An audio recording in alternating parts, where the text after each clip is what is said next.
Anchor Anushree ಅವರ ಮದುವೆ ಬಹಳ ಅದ್ದೂರಿಯಾಗಿ ನಡೆದಿದೆ. ಎಲ್ಲೂ ಸುದ್ದಿ ಮಾಡದೆ ಸಡನ್ ಆಗಿ ಮದುವೆ ಅನ್ನುವಂಥ ಸುದ್ದಿಯನ್ನೇ ಕೊಟ್ಟು ವಿಡಿಯೋಸ್ಗಳು, ಫೋಟೋಸ್ಗಳು ಸಾಮಾಜಿಕ ಜಾಲತಾಣದಲ್ಲಿ ಸಿಕ್ಕಾಪಟ್ಟೆ ವೈರಲ್ ಆಗ್ತಾ ಇದೆ. ಅನುಶ್ರೀ ನನ್ನ ಮದುವೆ ಅಂತ ಹೇಳದೇ ಇದ್ರೂ ಅನುಶ್ರೀ ಹುಡುಗ ಯಾರು ಅನ್ನೋದು ಒಂದು 15 ದಿನದ ಹಿಂದೆನೇ ಸೋಷಿಯಲ್ ಮೀಡಿಯಾದಲ್ಲಿ ಎಲ್ರಿಗೂ ಗೊತ್ತಾಗ್ಬಿಟ್ಟಿತ್ತು. ಅವರ ಹೆಸರು, ಕುಲ, ಗೋತ್ರ, ಅವರ ಆದಾಯ ಪ್ರತಿಯೊಂದೂ ಕೂಡ. ಇದೀಗ ಅನುಶ್ರೀ ಮದುವೆ ಆದ ನಂತರ ವಯಸ್ಸಿನ ಬಗ್ಗೆ ಸಿಕ್ಕಾಪಟ್ಟೆ ಚರ್ಚೆ ಆಗ್ತಾ ಇದೆ. ಅನುಶ್ರೀಗೂ ಮತ್ತು ರೋಷನ್ಗೂ ವಯಸ್ಸಿನ ನಡುವೆ ಸಾಕಷ್ಟು ಅಂತರ ಇದೆ ಅನ್ನುವಂಥ ಸುದ್ದಿ ವೈರಲ್ ಆಗಿದೆ.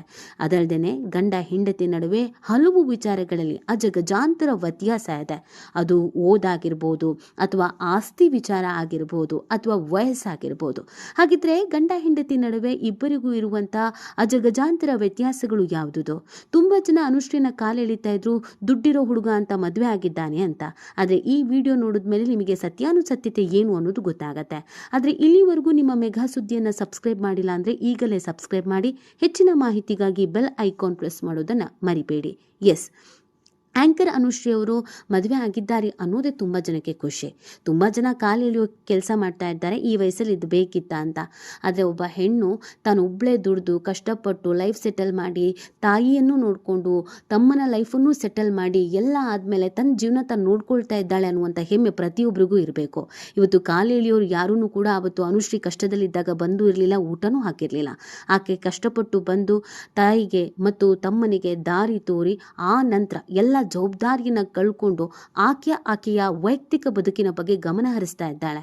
ಆಕೆ ಸ್ವಾರ್ಥಿ ಅಲ್ಲ, ಆಕೆ ಕರುಣಾಮಯಿ, ತ್ಯಾಗಮಯಿ ಅನ್ನೋದನ್ನ ಅನುಶ್ರೀ ತೋರಿಸ್ಕೊಡ್ತಾ ಇದ್ದಾರೆ. ಸೊ ಹೀಗಾಗಿ ವಯಸ್ಸಾದ್ಮೇಲೆ ಮದುವೆ ಆಗ್ತಿದೆ, ನಮ್ಮ ಚಿಕ್ಕಮ್ಮನ ವಯಸ್ಸಿನವರು, ನಮ್ಮ ಅಮ್ಮನ ವಯಸ್ಸಿನವರು ಅಂತ ಕಮೆಂಟ್ ಮಾಡೋರು ಮೊದಲು ತಿಳ್ಕೊಳ್ಬೇಕು, ಅನುಶ್ರೀ ಆಗಿದ್ದಕ್ಕೆ ಈ ರೀತಿಯಾಗಿ ಎಲ್ಲ ಜವಾಬ್ದಾರಿ ಕಳ್ಕೊಂಡು ಮದುವೆ ಆಗ್ತಿದ್ದಾರೆ. ಬೇರೆ ಇನ್ಯಾರಾದರೂ ಆಗಿದ್ರು ಅಯ್ಯೋ ತಾಯಿಗೂ ತಮ್ಮಂಗೂ ಏನು ಬೇಕಾದರೂ ಆಗಲಿ ನನಗೇನು, ತನ್ನ ವೈಯಕ್ತಿಕ ವಿಚಾರ ನೋಡ್ಕೊಳ್ಬೇಕು ಅಂತ ಅನ್ಕೊಳ್ತಿದ್ರು. ಬಟ್ ಅನುಶ್ರೀ ಹಾಗೆ ಮಾಡಲಿಲ್ಲ. ಫೈನ್. ಇದೀಗ ಅನುಶ್ರೀ ಮತ್ತು ಅನುಶ್ರೀಯ ಗಂಡ ರೋಷನ್ ನಡುವೆ ಇರುವಂತಹ ವ್ಯತ್ಯಾಸಗಳು ಯಾವ್ದ್ಯಾವುದು ಅಂತ ಹೇಳೋದಾದ್ರೆ, ಮೊದಲಿಗೆ ವಯಸ್ಸು. ಎಲ್ರಿಗೂ ಗೊತ್ತಿರೋ ಹಾಗೆ ಅನುಶ್ರೀ ಅವರ ವಯಸ್ಸು 37 ವರ್ಷ. 2025ಕ್ಕೆ ಅವರಿಗೆ 37 ವರ್ಷ. ಜನವರಿ 25, 1988ರಲ್ಲಿ ಅನುಶ್ರೀ ಅವರ ಜನನ ಆಗತ್ತೆ ಅನ್ನೋದನ್ನ ಅಫಿಷಿಯಲ್ ಆಗಿ ವಿಕಿಪೀಡಿಯಾ ಹೇಳುತ್ತೆ. ಅಲ್ಲಿಗೆ ಅನುಶ್ರೀ ಅವರ ವಯಸ್ಸು 37 ವರ್ಷ. 37 ವರ್ಷದ ಅನುಶ್ರೀ ಅವರು ಮದುವೆ ಆಗಿರೋದು ಎಷ್ಟು ವರ್ಷದ ಹುಡುಗನನ್ನ ಅನ್ನೋದು ತುಂಬಾ ಜನರಿಗೆ ಇರುವಂತೆ ಕ್ಯೂರಿಯಾಸಿಟಿ. ಅಂದ್ರೆ ರೋಷನ್ ಅವರ ವಯಸ್ಸು ಎಷ್ಟು ಅಂತ. ರೋಷನ್ ಅವರ ವಯಸ್ಸು ಅಧಿಕೃತವಾಗಿ ಎಲ್ಲೂ ಇಲ್ಲದೆ ಇದ್ರೂ ಅವರು ಶ್ರೀದೇವಿ ಭೈರಪ್ಪ ಅವರ ಜೂನಿಯರ್ ಅನ್ನೋದು ಗೊತ್ತಾಗ್ತಾ ಇದೆ. ಅಂದ್ರೆ ಯುವರಾಜ್ ಕುಮಾರ್ ಅವರ ಹೆಂಡತಿ ಆಗಿದ್ದ ಶ್ರೀದೇವಿ ಅವರ ಜೂನಿಯರ್ ಅಂತ. ಇಬ್ರು ಒಂದೇ ಊರಿನವರು, ಇಬ್ರು ಜೂನಿಯರ್ಸ್, ಅಕ್ಕಪಕ್ಕ ಮನೆಯವರು, ತುಂಬಾನೇ ಕ್ಲೋಸ್ ಇದ್ದಾರೆ, ತಮ್ಮ ಅಂತಾನೆ ಇವರನ್ನ ಕರೀತಾರೆ ಅಂತ. ಸೊ ಶ್ರೀದೇವಿ ಅವರ ವಯಸ್ಸು 35, ಅವರಿಗೆ ಜೂನಿಯರು ಅಂತ ಹೇಳಿದ್ರೆ ರೋಷನ್ ಅವರ ವಯಸ್ಸು 33 ವರ್ಷ ರೋಷನ್ ಅವರಿಗೆ, 37 ವರ್ಷ ಅನುಶ್ರೀ ಅವರಿಗೆ. ಅಲ್ಲಿಗೆ 4 ವರ್ಷ ಹೆಚ್ಚು ಕಮ್ಮಿ ವಯಸ್ಸಿನ ಅಂತರ ಇದೆ. ಅನುಶ್ರೀ ಅವರು ರೋಷನ್ಗಿಂತ 4 ವರ್ಷ ದೊಡ್ಡವರು. ಹೌದು, ಈ ಹಿಂದೆ ಕೂಡ ಇಂಡಸ್ಟ್ರಿಯಲ್ಲಿ ಅನೇಕರು ದೊಡ್ಡ ಏಜಿನ ತುಂಬ ವಯಸ್ಸಿನ ಹುಡುಗಿಯನ್ನ ಅಥವಾ ಹುಡುಗನನ್ನ ಮದುವೆ ಆಗಿದ್ದು ಇದೆ. ಏಜ್ ಗ್ಯಾಪ್ ಜಾಸ್ತಿ ಇರೋದು ಇದೆ. ಈವನ್ ಯಶ್ ಮತ್ತು ರಾಧಿಕಾ ಅವರ ವಯಸ್ಸಿನಲ್ಲೂ ಕೂಡ ಅಂತರ ಇದೆ, ಆದರೆ 1 ವರ್ಷ 2 ವರ್ಷ ಅಂತರ ಇದೆ.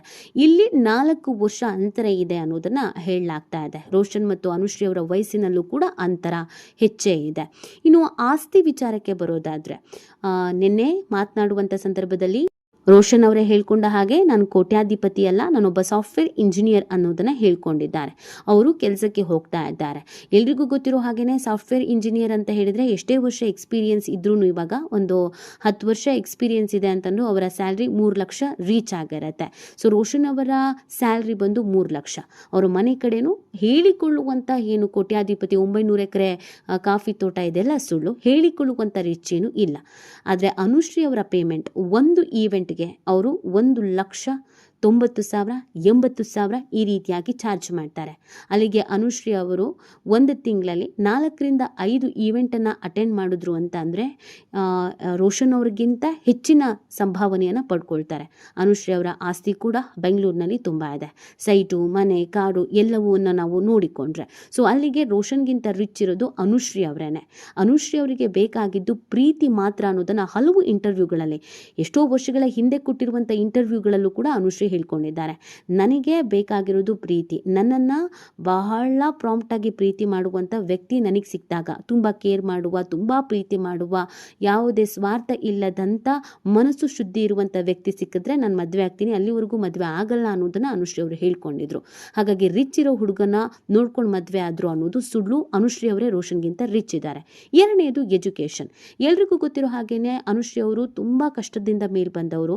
ಅತಿ ಚಿಕ್ಕ ವಯಸ್ಸಿನಲ್ಲೇ ಇಂಡಸ್ಟ್ರಿಗೆ ಬಂದವರು. 10th ಮುಗಿಸ್ಕೊಂಡು ಅವರು ಇಂಡಸ್ಟ್ರಿಗೆ ಬಂದವರು. PUC ವರೆಗೂ ಅನುಶ್ರೀ ಅವರು ಓದಿದ್ದಾರೆ. PUC ನಂತರ ಅವರು ಓದಿಲ್ಲ. ಇದನ್ನು ಅನೇಕ ಇಂಟರ್ವ್ಯೂಗಳಲ್ಲಿ ಅವರೇ ಹೇಳ್ಕೊಂಡಿದ್ದಾರೆ. ಮನೆಯಲ್ಲಿ ಕಷ್ಟ ಇತ್ತು, ತಂದೆ ಬಿಟ್ಟು ಹೋದ್ರು, ಈ ಸಂದರ್ಭದಲ್ಲಿ ದುಡಿಲೇಬೇಕಾದಂಥ ಅನಿವಾರ್ಯತೆ ಇತ್ತು, ಊರು ಬಿಟ್ಟು ಊರಿಗೆ ಬಂದು ದುಡಿಯುವಂಥ ಪರಿಸ್ಥಿತಿ ನಿರ್ಮಾಣ ಆಗಿತ್ತು.